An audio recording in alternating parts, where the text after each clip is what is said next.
Tapi yang pasti sampai hari ini belum terima, Bu. Belum.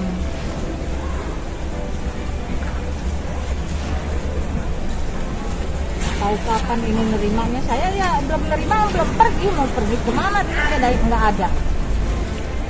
Pak, pemboboran ini ada pemberitahuan sebelumnya dari ini, Pak? Nggak ada. Nggak ada sama sekali. SP1, SP2 nggak ada yang turun. Sama sekali, Pak? Sama sekali nggak ada. Saat ini kenapa sih Pak memilih bertahan, Pak? Ya namanya kita ada nominal ini yang kita tunggu. Kalau nominal ini kita udah dikasih, kita udah hengkang, Pak.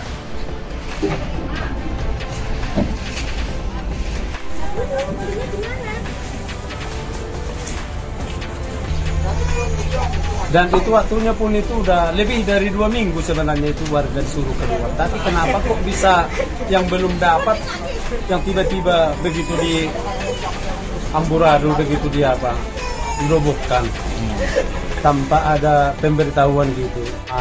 Ada dana memang udah keluar itu kan tidak mungkin bertahan di situ. Emang sebelumnya dijanjikan ada dana, Pak? Itu kan ada nyatanya, buktinya kan ada ini. Yang keluar ini dari Jekpro, bukan kami sendiri yang bikin. Kekecewaan warga yang rumahnya tergusur bukan tak beralasan. Saat berkampanye sebagai calon gubernur DKI Jakarta, Anies Baswedan pernah berujar seperti ini. Ketika kita bicara tentang masyarakat, apalagi bicara penggusuran, lihat ini bukan soal pemukiman semata. Kalau kita melihat soal itu pemukiman semata. Tapi ini adalah soal manusia, di situ ada aspek sosial, di situ ada aspek kesehatan, pendidikan, dan lain-lain. Karenanya yang kita lakukan adalah yang modern. Yang kuno itu sekedar dipindah, itu cara kuno. Cara modern namanya urban renewal, peremajaan kota. Artinya ditata, diperbaiki. Rekam jejak pembohong ini harus kita ingat sebagai bahan pertimbangan saat pemilihan nanti di 2024. Jangan sampai Indonesia jatuh ke tangan pembohong. Jangan sampai Indonesia jatuh ke tangan Anies Baswedan. Dr. Haji Anies Baswedan. Yang kita hilangkan itu bukan kumuhnya, tapi kampungnya. Kemudian kalau kampungnya bersih, yang sehat, nyaman, maka dijadikan jadi kampung yang kumuh, dan itu harus dilakukan penataan. Nah, penataan ulang itu biasa dilakukan di berbagai belahan dunia. Karena kampung kumuh itu bukan hanya di Jakarta, tapi di banyak kota-kota besar di negara berkembang juga begitu. Kan gubernur gagal, gubernur bodoh, biarkan saja, ntar kan kalah sendiri. Itu orang nggak pernah mikir jadi gubernur. Kalau untuk pindah, mau pindah kemana? Kita udah nggak punya tempat lagi. Buat makan aja udah susah, mau pindah kemana? Udah nggak ada tempat. Jadi kita ya tetap bertahan lah walaupun di jalanan kayak begini. Terus terang aja Pak, anak-anak udah nggak sekolah, udah 3 hari selama eksekusi ini. Berarti ini kemarin setelah hari Kamis rata dengan karena seperti ini, keluarga tinggal di mana? Tidur malam? Ya di sini ya, yang ngampar di sini ya kan, kita kan nggak punya tempat tinggal.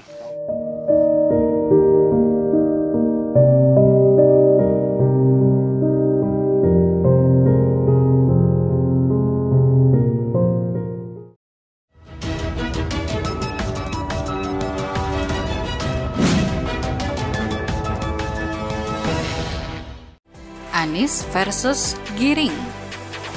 Malangnya nasib Anies Baswedan di akhir periode kerjanya. Elektabilitasnya makin redup, saudaranya dipecat dari KPK, dan hari ini Anies mendapat undangan resmi dari KPK. Gubernur tanpa prestasi tapi menghabiskan anggaran belanja terbanyak ini memang lucu. Selama hampir 1 periode belum pernah ada hasil kerja Anies yang gemilang. Ia sibuk membangun tugu, ada bambu getah-getih, batu bronjong, cat rumah, hingga tugu sepatu. Anggaran DKI dihabiskan untuk bongkar pasang trotoar dan jalur sepeda. Pembelanjaan yang menghabiskan anggaran triliunan untuk lem ibon dan ballpoint, buang uang untuk Formula E dan lain sebagainya. Dalam hal pembangunan pun Anies gagal total. Ketika dulu saat kampanye ia menjanjikan rumah dengan DP 0 rupiah, nyatanya tak semudah itu. Yang dibangun Anies adalah rumah susun dengan syarat menempati minimal berpenghasilan 8 juta dan itu pun tidak laku. Ketika dulu menjanjikan menolak reklamasi Ahok, Nyatanya diam-diam Anies membuka reklamasi tersebut. Duh Pak Anies, gimana sih rasanya ludah sendiri? Banyak orang gerah dengan Anies ini, termasuk Giring ex-personel Niji yang sekarang menjadi PLT Ketua Umum PSI. PLT Ketua Umum PSI Giring Ganesa menilai Gubernur Jakarta Anies Baswedan gagal mengatasi krisis di ibu kota. Hal itu disampaikan melalui pernyataan dalam video yang diunggah oleh akun media sosial resmi DPP PSI pada Senin 20 September 2021. Dalam krisis, seorang pemimpin adalah panglima yang mengambil tanggung jawab dan menyampaikannya kepada publik secara transparan situasi dan pilihan-pilihan yang dia ambil dalam merespon situasi, tutur Giring Ganesa. Terkait hal itu, dia pun menyebut bahwa Anies Baswedan bukanlah contoh pemimpin yang bisa mengatasi krisis. Dia juga membeberkan indikator yang membuatnya lantang menyebut bahwa Anies Baswedan gagal menangani krisis. Indikator utama dalam menilai kegagalan Anies Baswedan adalah melihat bagaimana cara Gubernur DKI Jakarta membelanjakan uang rakyat selama pandemi, ujar Giring Ganesa. Menurutnya APBD Jakarta digunakan Anies Baswedan untuk kepentingan pribadinya. PLT Ketua Umum DPP PSI Giring Ganesa menyebut Gubernur DKI Jakarta Anies Baswedan sebagai pembohong. Ini disampaikannya dalam sebuah video yang ditayangkan di akun media sosial DPP PSI. Pura-pura peduli adalah kebohongan Gubernur Anies di tengah pandemi dan penderitaan rakyat. Rekam jejak pembohong ini harus kita ingat sebagai bahan pertimbangan saat pemilihan Presiden 2024. Jangan sampai Indonesia jatuh ke tangan pembohong. Jangan sampai Indonesia jatuh ke tangan Anies Baswedan, kata Giring dalam video tersebut. Di hadapan media, Anies selalu menampakkan diri peduli dengan penderitaan rakyat di masa pandemi. Untuk menguji hal tersebut, Giring mengajak publik melihat Anies membelanjakan uang rakyat di masa pandemi. APBD Jakarta yang begitu besar dia belanjakan untuk kepentingan ego pribadi untuk maju sebagai calon presiden 2024.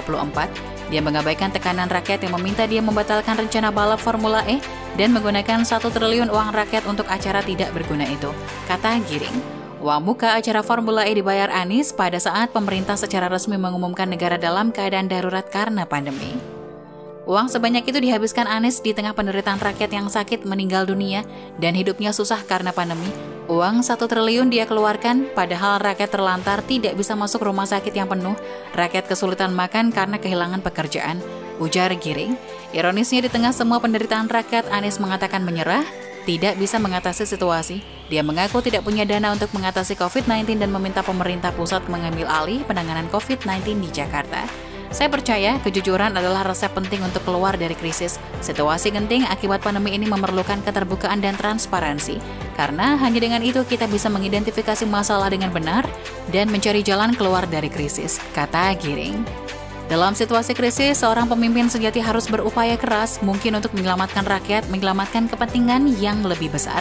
Gubernur Anies Baswedan bukanlah sebuah contoh orang yang bisa mengatasi krisis, kata Giring. Duh, Pak Anies, gimana nih Pak? Kinerjanya bobrok, anggarannya habis, Jakartanya...